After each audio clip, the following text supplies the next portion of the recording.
मी अल्लाचा धन्यवाद देतो. माझ्या पक्षाचे जे नेते आहे असदुद्दीन अवैसी साहब आणि अकबरुद्दीन अवैसी साहब यांना मी धन्यवाद देतो. आणि माझ्या शहरातली जे आम जनता आहे ज्यांनी मागच्या 10-15 वर्षापासून MIMला जे ताकद दिलेली आहे याचाच एक परिणाम आहे की बाकी सगळे पक्ष एकमेकांसोबत होते.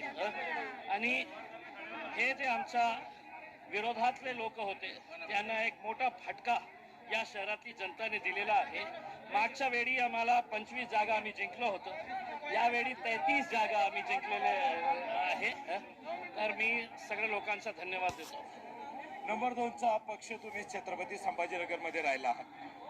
आम्ही पहिल्यांदा जे इलेक्शन लढलो होतो त्यावेळी सुद्धा आम्ही मेन ऑपोजिशन पार्टी होतो आणि यावेळी सुद्धा खूप एक मोठी ताकद म्हणून आम्ही इथे महाराष्ट्रामध्ये MIM साठी उभे केलेली आहे.